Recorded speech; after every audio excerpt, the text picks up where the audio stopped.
Okay, guys, I have something extremely special to share with you. And I first have to say massive thanks to Scott for sending this watch in with a couple others as well. And before I get into the watch, I want to read what Scott wrote to me. He said, "This is my Seiko 6105 8110 from 1972. I am the second owner of this watch. The first owner had passed it on when he was 81 years old. I like it because it has just the right amount of wear on it, showing that it lived a life before me. Because it is so worn, I do not worry about wearing it myself. It keeps great time and was recently serviced." So, again, big thanks to Scott for sending this guy in. So, I don't know that I ever would have been able to check one of these out.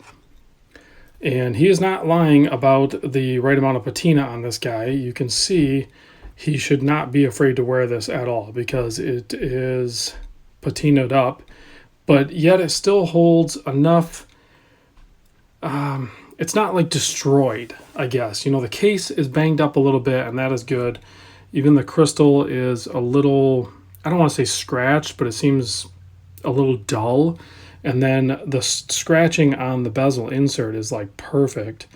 But the dial, if you look even closely, the loom and the indices and everything are actually in pretty good shape. I mean, for its age and for its outside condition, you can see there's definitely some tarnishing going on.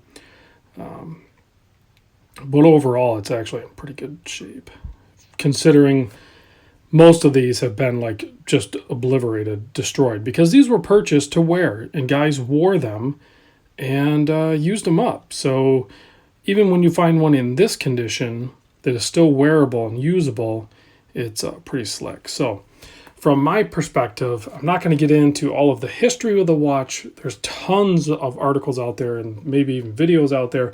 I'm not going to approach it that way, just like I approach all my videos. So what I'm going to talk about is the watch. So this is the 6105-8110. It dates back to 1972. I think they first started production in 68 on them, something like that. I don't know. I'm not a guru on these. I just know that these are the granddaddies, and these paved the way for all these modern Seikos that we all love and enjoy. This was where it all kind of came from. So the case size is 44.2 millimeters, what I measure width-wise here. You have the offset crown, which is nearly perfect at the 4 o'clock. Nice shrouded here, or guarded, if you will, for the crown. We're going to talk about the crown here in a little more detail here in a minute, but lug to lug is about 47 and a half. Thickness about 13. You can see that crystal sits just ever so slightly proud of it. And I believe it's like a 19 mil lug width. A little weird on that. This strap here, I'm not sure of its origins, if it's time period correct, but it is actually pretty stiff. But you can see that it's been worn enough and broken in that it has a nice arc to it. So it should wear pretty good. Actually, I'll toss it on wrist real quick. I'm sure Scott won't mind since he sent it for me to check it out. I will say the strap is not the most comfortable strap out there, but it is not horrendous either because it does already have that arc on there. You can see on my 7 1/4, it wears just like we're used to the modern Seikos. I mean, they've been doing it since the late 60s. No doubt about it. So this houses the Seiko automatic movement 6105B, 17 joule automatic movement, non-hacking, non-hand winding. You just do the little Seiko shuffle and it'll get up and running. No big deal. The more you wear it, it'll get a full wind. Beats at 21,600 beats per hour. I didn't throw it on the time grapher.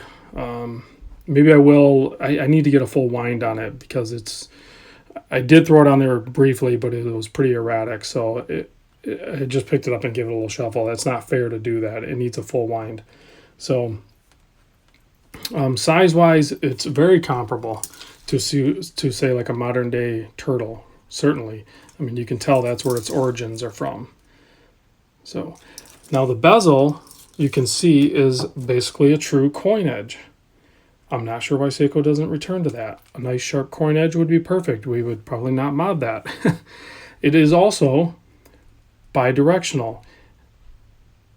and it's not exactly, I don't know if there's indents in there. I assume there is, because it's smooth, as if, like, say on my mod watch that I build with no bezel click spring in there.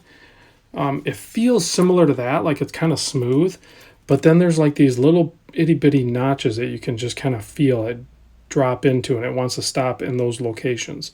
So I'm not sure what that looks like underneath the bezel. Obviously, I'm not going to take it off. It's not my watch. But you can also see along the edge there are notches. So somehow it utilizes those, and that's what I'm feeling. So pretty slick design indeed. Now let's talk about the crown. You can see it has a wording on there. It says lock with an arrow. It is not a screw down crown. I actually tried to unscrew it because I thought it was. It's a dive watch, right? 150 meter water resist. So I thought I'd unscrew it. I'm like, man, this sucker will not turn. So I actually did a little bit of research. Spencer Klein thankfully cued me into what's really happening here. You basically just pop this guy out. It just pops out. So when you push it in, it's in a locked position. It will not turn. So with it popped out here, then you can adjust the time and you can adjust the date. So, and then when you push it in, it locks it down. That crown will not turn. So pretty interesting design there as well. I did, like I said, I did watch that Spencer Klein video on it. There was one issue with these, as far as part of the reason why you get some of that tarnishing on the inside is because the water resistance has been compromised. Basically, he was saying that it's every 5 years you have to rebuild this. Well, you end up replacing the crown and maybe stem assembly, because that's where the gasket is. It's not something you can rebuild, I think is what he was saying. You actually have to replace it. So I'm not sure how available those parts are. So there's a couple little tricky nuances with the watch, that is for sure. So, but thankfully I got to be able to share this with you guys. It's pretty slick indeed. Here it is next to an SKX for some reference. I mean, the SKX is also iconic, but nowhere near the level of a 6105 when you take into consideration that it started everything, guys. I mean, it really did. So, all right, I'm going to close you out. Yeah, sorry about those loud footsteps upstairs. I'm not sure what's going on there. Some sort of elephant or something. All right, guys, I'm going to close you out with a Loon Shot. This will be my first time looking at it too, and I suspect I might be disappointed. It's really old. It still has loom. I mean, the camera's trying to focus on all the other loom, but it definitely still, man, I don't know how Seiko did it. I don't know what they're putting in their loom, but it definitely has some crazy radioactive material, because this thing's from 1972 and it has not been reloomed, and there's still loom on this thing. That is amazing. All right, guys, thanks for watching. Big thanks to Scott for sending this in. I mean, it still has loom, guys. That's crazy. All right, I'll see you on the next vid.